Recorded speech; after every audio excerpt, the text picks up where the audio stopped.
Assalamualaikum warahmatullahi wabarakatuh. Bismillahirrahmanirrahim. Wassalatu wassalamu ala Rasulillah wa ala alihi wa sahbihi wa mawalah. Amma ba'du. Hadirin yang mudah-mudahan kita semua selalu dimuliakan dan diberikan taufik serta hidayah petunjuk oleh Allah Subhanahu wa taala. Mudah-mudahan kumpulan kita dirahmati dan diberkati serta diridhoi oleh Allah Subhanahu wa taala, juga mendapatkan pahala yang besar dan keuntungan yang banyak dunia, lebih-lebih akhirat. Amin ya rabbal alamin. Pertama, pahala dan keuntungan silaturahmi, mudah-mudahan rezeki kita dimudahkan dan dibanyakan serta dibarokahkan, umur kita dipanjangkan dalam keadaan sehat lahir batin. Dan dengan pembacaan hadiah puji juga doa mudah-mudahan diterima oleh Allah Subhanahu wa taala, sehingga para ahli kubur kita diampuni dosa-dosanya, diterima amal ibadahnya, terutama diridhoi oleh Allah Subhanahu wa taala. Terutama pahala dan keutamaan ngaji yang mana memang hukumnya wajib, bahkan wajib ain. Artinya siapa yang ngaji insyaallah mendapatkan pahala, tapi yang tidak atau belum ngaji, alhamdulillah tanpa disadari dia berdosa. Apalagi kajian kita memang salah satu yang betul-betul wajib ya, yaitu fikih. Dari itu mari kita kembali kaji papan qaul musannif rahimahullah taala wa nafa'ana bi ulumi bidarain amin ya rabbal alamin. Bismillahil Fatihah. A'udzubillahi minasyaitonir rajim. Bismillahirrahmanirrahim. Alhamdulillahirabbil alamin arrahmanir rahim maliki yaumiddin. Iyyaka na'budu wa iyyaka nasta'in. Ihdinas siratal mustaqim siratal ladzina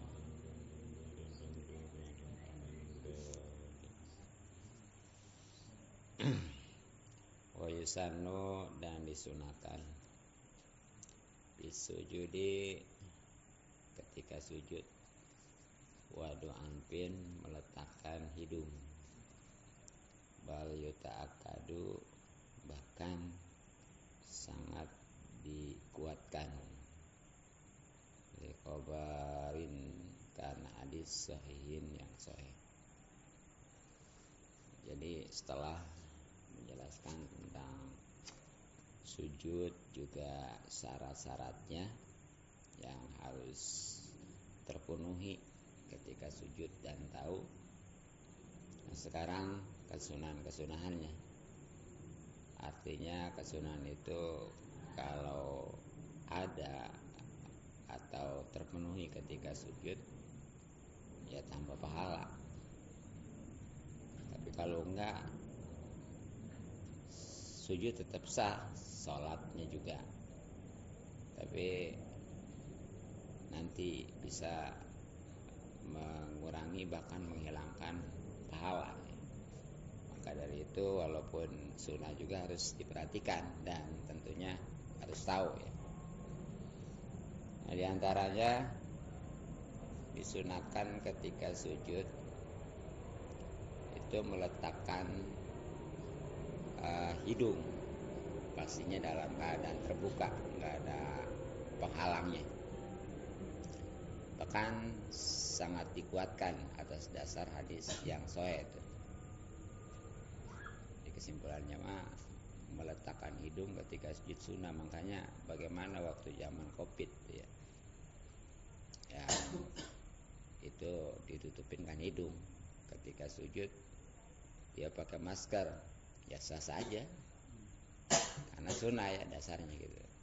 Nah, coba kalau memang dia yakin mah ya lebih baiknya atau wajahnya lagi sholat mah gitu. Kecuali kalau memang udah dinyatakan benar-benar bahaya penularannya gitu ya, baru dah. Itu ada ya dalilnya hadis sahih. Wa min sama, dan dari karena adanya hadis sahih yang menyatakan tentang kesunahan meletakkan hidung, ikhtiro, maka dipilih wujubuhu, akan wajibnya. Jadi bahkan ya, karena dasarnya hadis sahih, maka ada pendapat yang mengatakan bahwa meletakkan hidung itu bukan sunnah lagi, tapi wajib. Cuma yang kuat mah tetap sunnah gitu. Wa yusanu, dan disunahkan wad'u rukbataini, meletakkan kedua lutut awalan pertama, mutafarriqataini, dalam keadaan terbuka kerenggang, qadra sibrin, seukuran 1 jengkal, summa kafaihi, kemudian 2 telapak tangan, hazwa mangkibaihi, ngelempengin kedua bahunya, rofi'an, sambil diangkat, jiraihi, asanya, anil ardi, dari bumi, wa nasiron, dan digelar asabiahu, jari-jarinya, madmumatan, dalam keadaan rapat, lil kiblati, di hadapan ke kiblat, summa jabhatihi, kemudian keningnya, wa anfihi, dan hidungnya, ma'an, bareng, wa tafriqu qadamaihi, dan merenggangkan 2 telapak kakinya, qadra sibrin, seukuran 1 jengkal, wa nasbuhuma, dan menegakkan kedua telapak kaki, muwajihan, dalam keadaan menghadap, asabi'ahuma, jari-jari kedua kaki, lil kiblati, ke arah kiblat, wa ibrozuhuma, dan mengeluarkan kedua telapak kaki ya, min zailihi, daripada sarungnya itu. Jadi ini teori sujud yang betul nih. Jadi pertamanya yang diletakkan itu kedua lutut tuh ya, kalau salat sambil berdiri. Nah, kalau sambil duduk mah nggak bisa udah. Nah, habis kedua lutut, nah ini ingat kedua lututnya ini dengkul ya. Iya. Ini dalam keadaan renggang. Maksudnya dari satu dengkul ke dengkul yang lainnya seukuran 1 jengkal. Tapi nggak perlu dijengkalin kali ya. Ya, diperkirakan aja gitu. Nah, setelah itu baru kedua telapak kedua telapak tangan nih. Ini diletakkannya lebah kedua bahu pundak, bukan di lebah telinga ya, atau ada kadang-kadang yang di lebah paha gitu. Nah, tentunya dalam keadaannya diangkat asanya ya dari tanah, maksudnya mak sikutnya nih, asa ini nih dari sini ke sini nih. Diangkat, jari-jarinya dibuka, dihamparkan gitu ya, tapi dirapetin, maksudnya jangan renggang gini, menghadap ke arah kiblat. Kemudian baru meletakkan kening dan hidungnya bareng tuh. Dan ingat ya bahwa telapak kaki mah emang dari awal itu dalam keadaan renggang, dari satu telapak kaki ke telapak kaki yang lainnya ukuran 1 jengkal. Cuma ketika sujud mah itu telapak kakinya ditegakkan ke kiblat, jari-jarinya ditekuk menghadap ke kiblat, dan dalam keadaan nampak gitu ya, daripada lengah, daripada sarungnya, artinya enggak kealingan sarung gitu. Jadi itu tuh prakteknya gini nih ya, kan berdiri tadinya nih sambil ngitin i'tidal kan sami Allah ya. Sami Allah gitu kan. Ada yang begini, ada yang gini. Yang pertama diletakkan, kedua lutut tuh sejengkal tuh. Nggak usah dijengkalin sih, dikirain aja. Nah baru nih dua telapak tangan nih, ngelempengin ini nih, tuh ya. Tuh. Nah ini jaraknya juga 1 jengkal. Kemudian jari-jarinya begini, bukan begini. Ya, tidak ada kiblat tuh, gitu ya. Gitu ya. Jadi ini baru ini sama ini bareng. Nah kakinya ingat, dada telapak kaki ini sama satu kaki yang lainnya 1 jengkal. Cuma dia mah jari-jarinya ditekuk tuh, sehingga bisa ngadep kiblat gitu. Dan juga jangan sampai terhalang oleh sarung, makanya tuh pakai sarung itu kain jangan lebih dari mata kaki gitu. Gitu tuh sunah. Nah kan kadang-kadang ya, kenapa? Kalau ketutup bisa dabal kaki. Sah saja ya, cuma sunah kan ini. Jadi jangan sampai kadang-kadang nih ada yang sujud itu kayak orang maraton ya.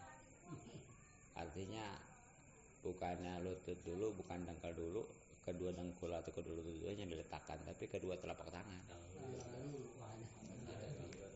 Gitu tuh kan gitu ya. Gitu. Terus kadang-kadang nih meletakkan kedua telapak tangan juga kadang-kadang bukan lebah pundak lagi, bukan lebah bahu ya. Sekarang kan di kuping gitu. Ya. Ada juga yang di sini nih, yang di lebah apa? Dengkul ya, paha ya. Nah ini. Terus ini tadi ingat ini diangkat. Tuh. Jadi jangan gini. Paham? Kadang-kadang ada kan yang suka begini. Sujud. Telepon aja ya. Jadi ingetin tuh. Praktek kayak gitu ya, sujud. Jadi sekali lagi, yang pertama diletakkan kedua lutut atau dengkul renggang, maksudnya jarak 1 jengkal dari lutut dengkul yang satu dengan dengkul yang lainnya. Kemudian dua telapak tangan ini juga sama renggang sejengkal, cuma lebah pundak ya atau bahu itu yang lempengin, jangan ngelempengin kuping atau paha gitu ya. Nah, terus telapak tangannya ingat dibuka, tapi dirapetin jari-jarinya, dapetin dihadapin ke kiblat. Kemudian kalau kakinya memang dari awal juga dari awal ya, itu memang udah sejengkal, cuma ini mah karena lagi sujud itu ditekuk jari-jarinya. Itu yang utamanya semua. Nah kalau memang enggak juga sekurang-kurangnya ada 1 atau 2 jari dari setiap kakinya ya. Enggak boleh cuma asal ujung, apalagi ranggang gitu ya, nganggang gitu ya, dengan apa? Kan kadang-kadang ada sujud gini nih, kakinya itu. Ini berapa cepat gitu. Jadi tegak nih. Cuma akan malu. Tegak. Jangan gini nih ya. Ini nggak sah nih. Kadang-kadang ada orang karena mau tasawuf udah begini aja kakinya nih. Iya udah miringin aja. Tolol gitu ya. Itu kan ada. Bahkan kadang-kadang ada yang dimasukin kemarin. Udah begini aja. Mungkin masukin ya. Iya, jadi baik itu. Iya. Saya bukan aja orang awam nih, kadang-kadang ustaz juga ada ya. Ya kiai kadang-kadang ada. Ih. Bawa itu karena nggak paham atau gimana, apa lupa gitu ya. Iya. Hah? Ini suka di sujud Iya. ambil masukin. Ya, kemarin aja segitu ya, saya waktu parkir aja buat mobil mah. sholat Jumat ya, di depan ada ustadz ya. kan kalau Jumat kan nyatu teh kan ya. Barang saya lihat saya astagfirullah ini segini Ustadz ini ya. Gitu. Malah dibuat Ustaz. Jadi ya bahkan tadi kiai juga kadang-kadang ada yang nggak takut gitu. Coba udah perhatian ya. Makanya saya mah kalau mau berjamaah ya kalau memang belum tahu sebelumnya gitu ya. Saya lihat dulu ini sujudnya. Kalau sujudnya itu nakuk kakinya itu jari-jarinya baru saya mau ngamum. Sebab itu mau kelihatan. Ya. Kalau enggak mau udah nggak mau ngamum, saya mendingan bisa. Nah kalau kita nyatu juga sebenarnya boleh aja sih kita ngamum ya. Begitu kita tahu dia nggak nakuk jari-jarinya kita kok bisa aja, cuma kadang-kadang serba salah. Iya. Serba salahnya gimana? Takutnya fitnah gitu. Iya, dan sekalian ngomong kadang-kadang nih orang benar niatnya mau rokok tapi masih ngikutin atau rada ngebedain sedikit tetap aja nggak sah. Iya, sebab mau rokok itu harus total. Jadi di samping niat misa juga nggak ngikutin gerakan. Walaupun niat misa kalau masih ngikutin gerakan walaupun rada lambat tetap aja itu nggak sah. Ya, ibarat kayak orang ngamum ongkot tapi nggak ngikutin sama juga tuh. Iya. Itu kayak kadang-kadang nih ada di sujud ya. Sujud terakhir nih. Si imam udah bangun. Dia masih sujud aja. Iya sih emang di antara tempat ijabah doa kan itu di sujud terakhir. Tapi kalau memang sendiri, kalau memang si imamnya juga begitu, kalau enggak mah atau jangan sok-sokan. Si imam udah bangun dia masih sujud aja. Nah itu ya. Alam juga tuh, apa karena lupa, apa karena memang gimana lah gitu. Ini jangan sampai gitu. Lanjut. Wa yasanu dan disunahkan fathu ainaihi membuka kedua matanya halata sujudi ketika sujud. Jadi sunnah lagi nih. Ketika sujud itu matanya dimelekin, dibuka, jangan merem. Walaupun umpamanya sujud mau ngeliat apa? Iya. Bahkan walaupun istilahnya gelap, ya. Ya kan kalau sujud mah walaupun nggak gelap juga ngeliat apa kita ya, segitu aja. Tapi itu tetap itu sunahnya dibuka. Nah, kama qalahu sebagaimana yang telah dikatakan Ibnu Abi Salam oleh Syekh atau Imam Ibnu Abi Salam wa qarahu bahkan sudah ditetapkan Az-Zarkasyi oleh Imam Zarkasyi. Nah, itulah pendapat yang sudah dikemukakan oleh Imam Abi Salam bahkan ditetapkan oleh Imam Zarkasyi ya. Kemudian juga diibaratin dengan kama ya, itu yang artinya kuat lah, bahwa ketika sujud itu mata walaupun melihat apalah bahasanya, walaupun gelap tetap sunahnya dibuka. Nah bagaimana kalau enggak seperti itu, terutama tadi dalam pelaksanaan sujud ya. Wa yukrahu dan dimakruhkan mukhalafatu tartibi membedakan urutan al-mazkuri yang sudah disebut. Maka itu tadi yang sujud mestinya gitu malah gini gitu ya. Bukan yang pertama dia letakkannya kedua lutut atau dengkul dulu, malah kedua telapak tangan. Iya. Bukan telapak tangan itu diletakkannya lebah bahu, lebah pundak, malah lebah kuping atau lebah paha. Itu. Terus telapak tangannya bukan dibuka, jari-jari dirapetin dari ke kiblat, malah direnggangin. Terus sikutnya bukan diangkat, malah dikucupin itu ya. Itu pokoknya mah yang berlawan dengan tadi itu hukumnya makruh.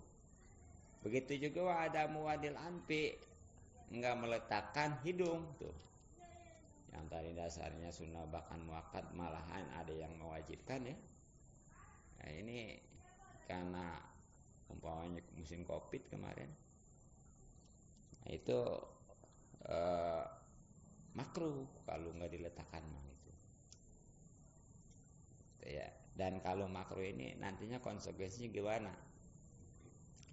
Karena walaupun memang ya tetap sah sholat mah, bahkan kan dosa juga kagak makruh itu ya, tapi ketika dikerjakan itu bisa jadi murka Allah. Jadi makruh mah di bawah haram.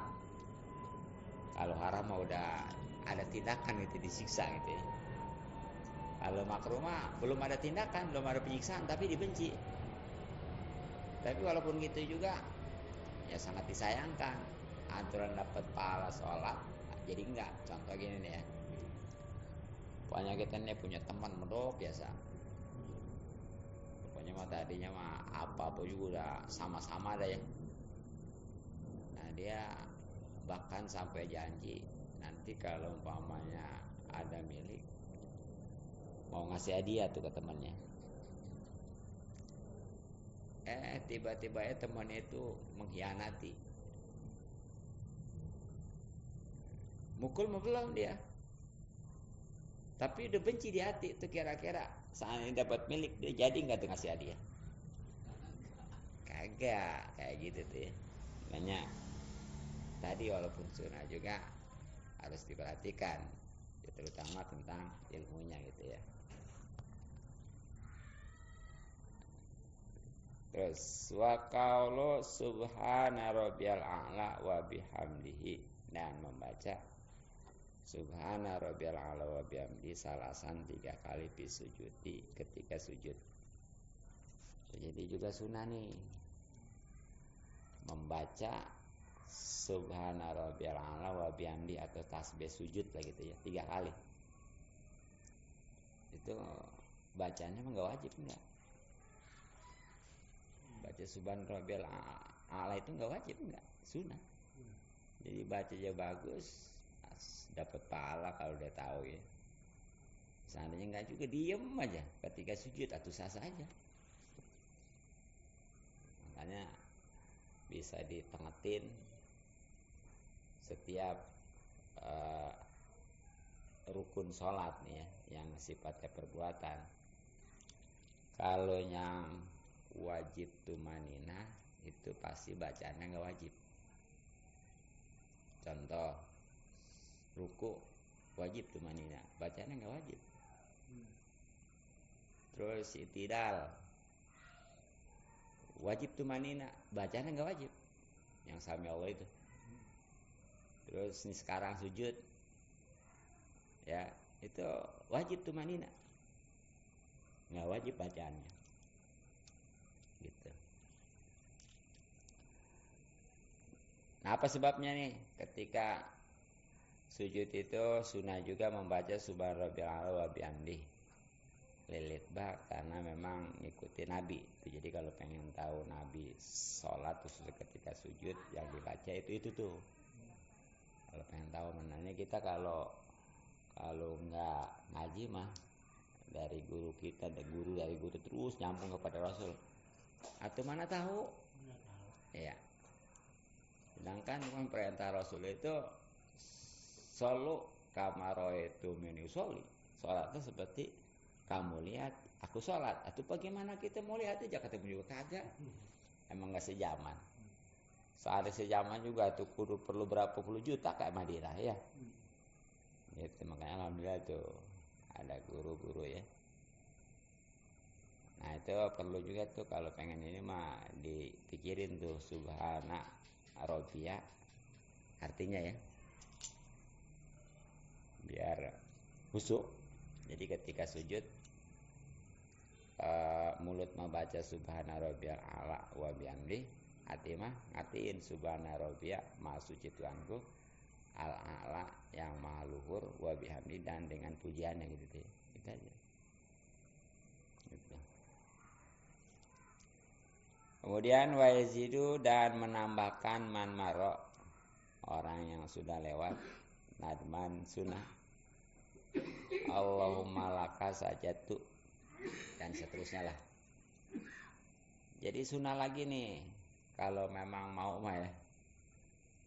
Nah, di samping baca subhana rabbil a'la wa bihamdi 3 kali, juga tambah ini dengan Allahumma laka sajatu wa bika amantu wa laka aslamtu sajada wajhi lilladzi khalaqa wa sawwarahu wa saqa sama'u wa basarahu bihauli wa quwwati tabarakallahu ta'ala ahsanul khaliqin.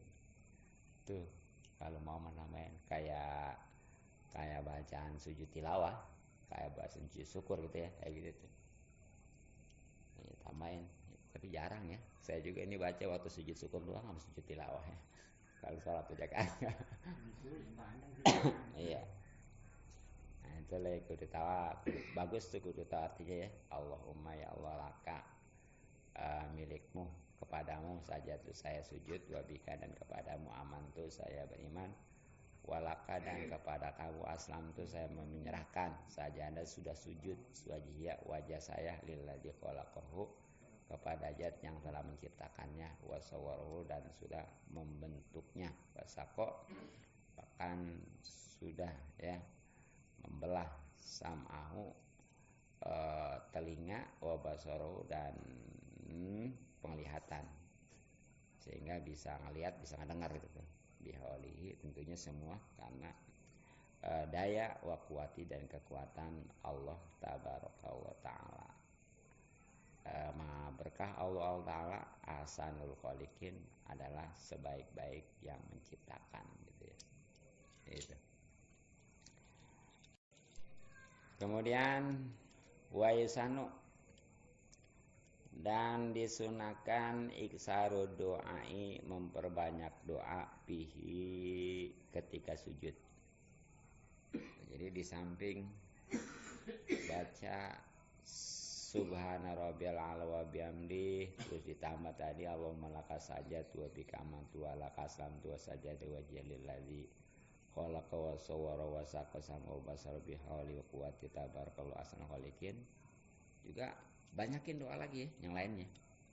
Karena memang di sujud itu khususnya di sujud terakhir itu adalah tempat doa dijabah. Nah, bagaimana nih dan apa aja yang dibaca di sampingnya tadi dua wa mimma waroda dan dari bacaan yang sudah berlaku bihi padanya Allahumma inni a'udzu biridhoka min sakhatika wa bi mu'afatika min uqubatika wa bika minka wala usisanan alekan takawas ala nafsik. Panjang ya. Ala firli zanbi kullahu dikahu wajilahu wa awalahu wa akhiru alaniyatahu wa sirrahu. Jadi itu sunat tuh.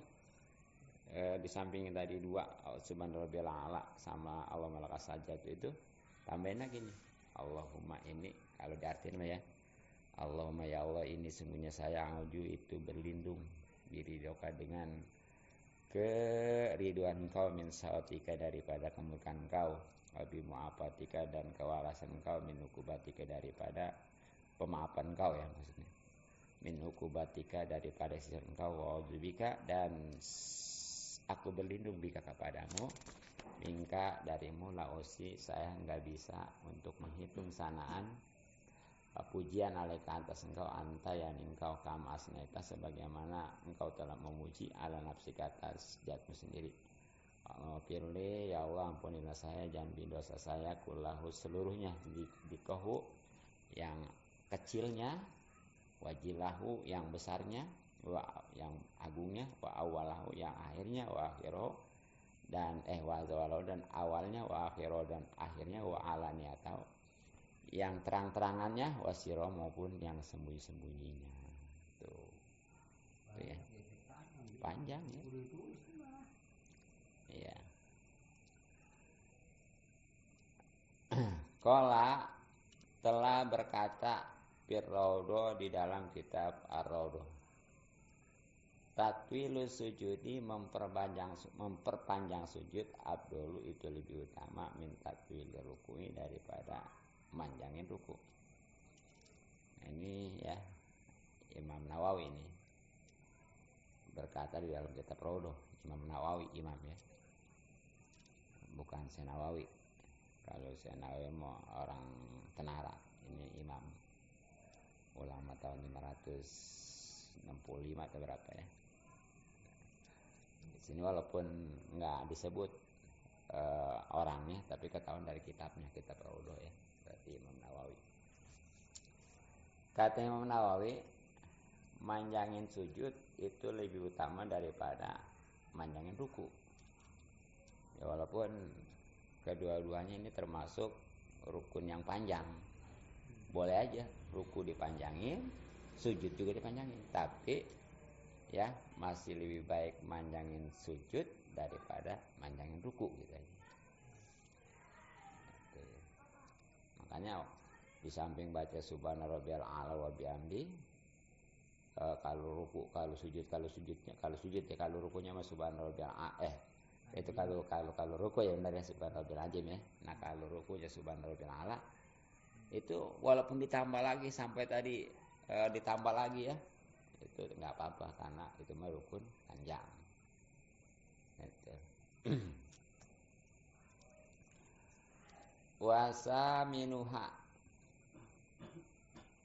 Nah ini udah lain rukun lagi tuh, jadi cerita tentang rukun sholat yang ketujuh mah tuh sujud udah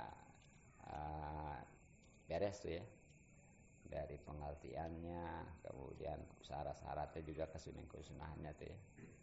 Dan satu hal sebagai tambahan, supaya khusyuk tadi ya, setiap bacaan sunnah untuk dipikirin. Jadi mulut baca, hati ngertiin, sehingga insya Allah nantinya hati nggak kemana-mana. Kan kita mah kadang-kadang ya sholat tapi hati mengayap gitu. Ada yang ke jalan, ada yang ke sawah ya. Kalau yang tukang nangka batu dari punangka aja. Jadi kan nggak dikerjain. Akhirnya mah udah suka rogo-rogo rokaat ya. Yang benar-benar kosen juga kadang-kadang mah suka lupa rokaat, apalagi yang diumbar gitu aja mah ya. Wasa minuha, dan yang ke-8-nya julusun, yaitu duduk bainahuma antara dua sujud, ayat sajadata ini ayani antara dua sujud, walaupun naflin, walaupun itu dalam salat sunnah, al mutamadi menurut kaul mutamad.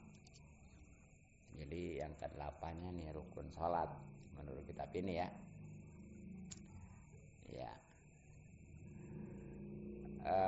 Itu duduk wajib tuh, berarti duduk gitu ya, karena termasuk rukun sholat.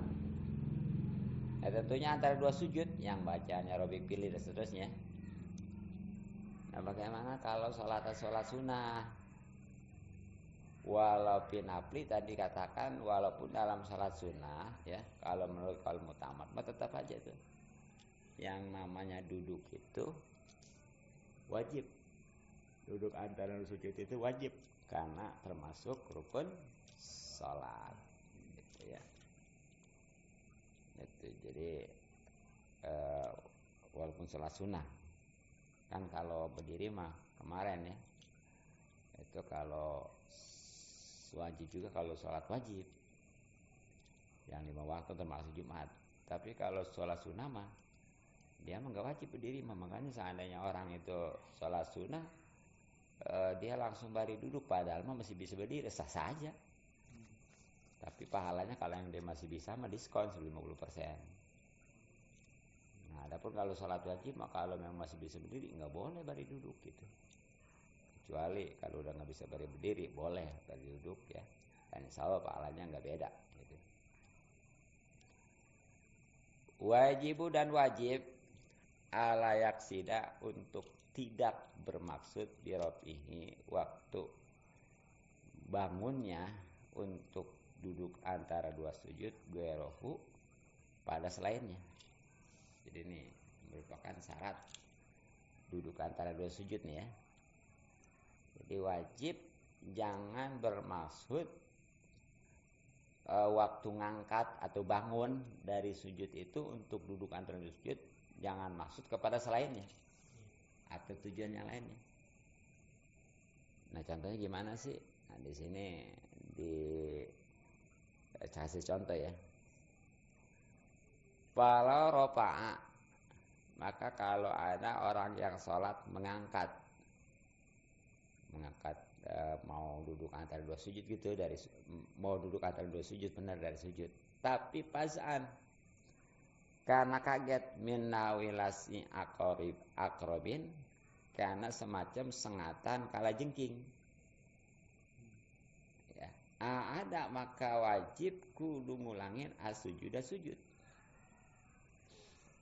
Jadi kalau seandainya nih kita lagi sujud atau orang yang sholat lagi sujud ya, kemudian dia tiba-tiba aja bangun, cuma bangunnya bukan untuk duduk antara dua sujud, tapi karena digigit itu ya, kaget digigit sama kalajengking umpamanya atau apa ya gitu ya. Nah itu wajib kudu balik lagi sujudnya. Baru kesononya benar-benar bangun itu untuk duduk antara dua sujud. Berarti itu sujud 3 kali nggak apa-apa. Makanya boleh dijadiin teka-teki itu ya. Nah itu dia. Jadi boleh pakai tebak-tebakan dari sholat apa yang umpamanya sujud ketiga kali tapi tetap sah gitu ya. Ya serokat itu tuh. Hah? Kenapa? Apa-apa ya. Paling ya bahkan kalau tahiyat awal mah ya, kalau kita udah mau bangun itu udah nggak boleh balik lagi. Tapi kalau ingatnya atau diingetin sama orang ya, dibilangin sebelum bangun, baru seperti posisi kita katakanlah kayak orang duduk gitu ya, dia baru sini, itu mau boleh balik lagi. Ya kayak orang baru ruku gitu seperti gini nih. Dan umpamanya kan habis sujud ya, bukannya baca tahiyat, dia udah begini aja bangun. Barang gini, tuh ingat, balik lagi nggak apa-apa. Kalau hanya udah begini, udah jadi namanya. Ya udah jangan balik lagi. Jadi kalau bangun jangan balik lagi. Kalau balik lagi bisa batal lagi, haram bahkan. Itu juga kalau yang nggak tahu kan bisa jadi deh. Ada 2 kemungkinan, bisa jadi balik lagi, bisa jadi gimana deh, nggak baca tahiyat sah nggak deh gitu sholatnya, gitu kan? Kalau orang bodoh mah ya nggak tahu itu.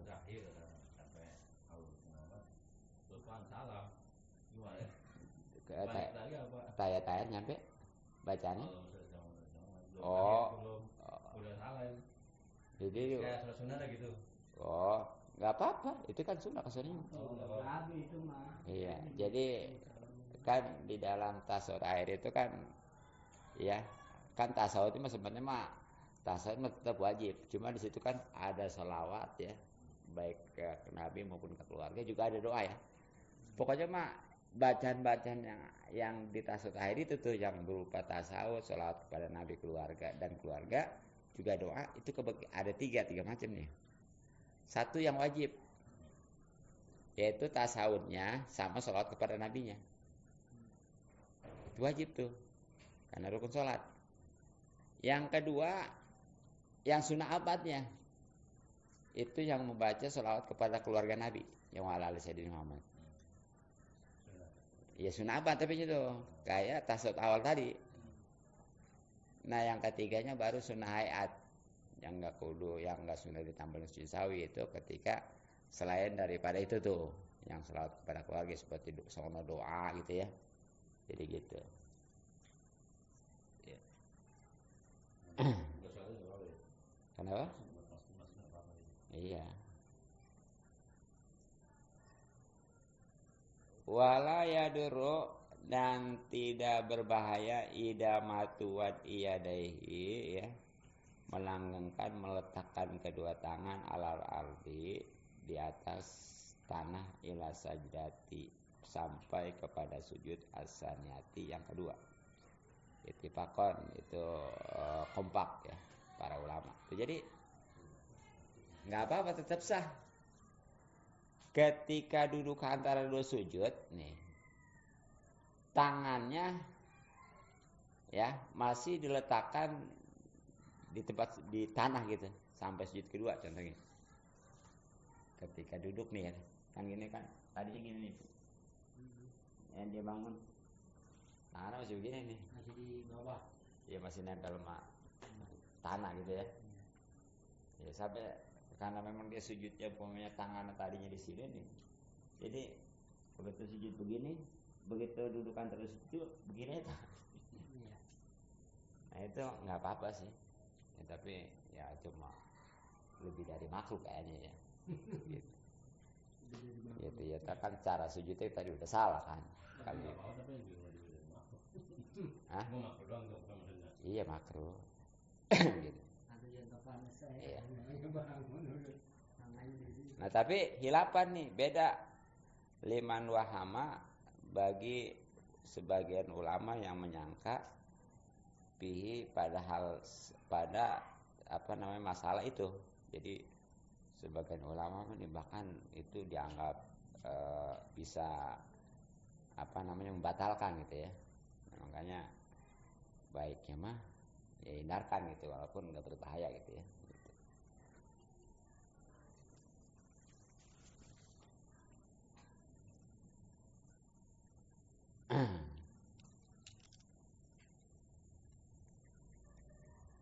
Wala yutawiluhu, dan jangan memanjangkan duduk antara dua sujud, wala tidalan dan juga itidal. Nah cuma nih sebagai syarat juga nih ya, syarat duduk antara dua sujud sebagaimana itidal itu jangan dilamain, jangan dipanjangin. Karena apa? Li'anahuma karena yang namanya sujud duduk antara dua sujud dan itidal ghairu maksudaini itu yang bukannya dimaksud li jatihim pada jatnya bal surya akan tetapi itu disyaratkan lil fasli hanya untuk memisahkan saja. Karena maka statusnya duduk antara dua sujud dan itidal ya qasira ini itu pendek gitu. Jadi lebah duduk antara dua sujud dan itidal itu jangan dipanjangin. Nah, karena itu mah bukan yang dimaksud dalam jatnya sholat ini. Nah itu mah disyariatkan ya bahkan jadi rukun ya. Itu mah hanya sebagai pemisah dari di antara dua rukun itu. Contoh ya tentunya itidal sebagai pemisah dari apa namanya antara ruku dan sujud gitu ya. Nah, kemudian duduk antara dua sujud itu pemisah dari sujud yang pertama dan kedua gitu aja. Nah bagaimana kalau dilamain nih salah satu dari dua rukun tadi baik duduk antara dua sujud maupun itidal ya, melebihi daripada zikir-zikir yang sudah disyariatkan pada masing-masing rukun itu. Fa'in tawala maka kalau dipanjangkan atau memanjangkan ahadahuma salah satu duduk antara dua sujud ataupun itidal fauqa zikrihi melebihi zikirnya al-masru'i yang sudah disyariatkan fihi padanya. Qadrul Fatihati seukuran Fatihah pilih itidal pada itidal aqala tasawudi lebih pendek daripada tasawud pinjulusi pada duduk amidan dalam keadaan sengaja aliman juga mengetahui batalat maka batal sholatnya. Jadi kalau ada nih orang sholat kemudian duduk antara dua sujud atau itidal itu dilamain, dipanjangin. Ya ukurannya ngelebihin daripada bacaan yang disyariatkan, yang memang dianjurkan. Ya seperti ya tentunya ketika dia itidal itu bacaannya ngelebihin daripada Fatihah gitu. Pokoknya ya. Gitu. Nah, kemudian leba duduk antara duduk sujud ngelebihin daripada tasawuf tuh. Itu namanya manjang itu ya. Nah itu kalau memang dianya sengaja, ya karena tahu padahal dia juga, tapi memang disengajain aja, batal sholatnya. Itu bisa batal sholatnya. Kalau sengaja. Bagaimana kalau kelupaan? Jadi lubangnya tidak, bukannya baca Sami Allah liman hamidah lakal hamd dan seterusnya ya. Malah ngeheneng aja gitu ya. Iya. Iya ngantuk mah kadang-kadang suka itu juga ya. Iya. Nah begitu juga tuh duduk antara dua sujud, bukannya sekedar seukuran baca Rabbik fil warhamni dan seterusnya. Ini udah beres padahal mah, tapi dia malah diam aja gitu ya, nggak buru-buru sujud yang kedua. Nah itu kalau umpamanya dia sengaja karena memang tahu batal sholat. Nah, jadi itulah termasuk syarat-syarat itidal ya, duduk antara dua sujud. Intinya mah satu, duduk antara dua sujud itu syaratnya itu jangan untuk yang lainnya gitu ya, semata-mata untuk duduk antara dua sujud. Yang keduanya jangan dipanjangin, gitu aja lah. Insya Allah nanti kesunan-kesunannya mungkin cukup. Mudah-mudahan manfaat. Subhanallah wa bihamdik, asyhadu an la ilaha illa anta astaghfiruka wa atubu ilaik. Assalamualaikum warahmatullahi wabarakatuh.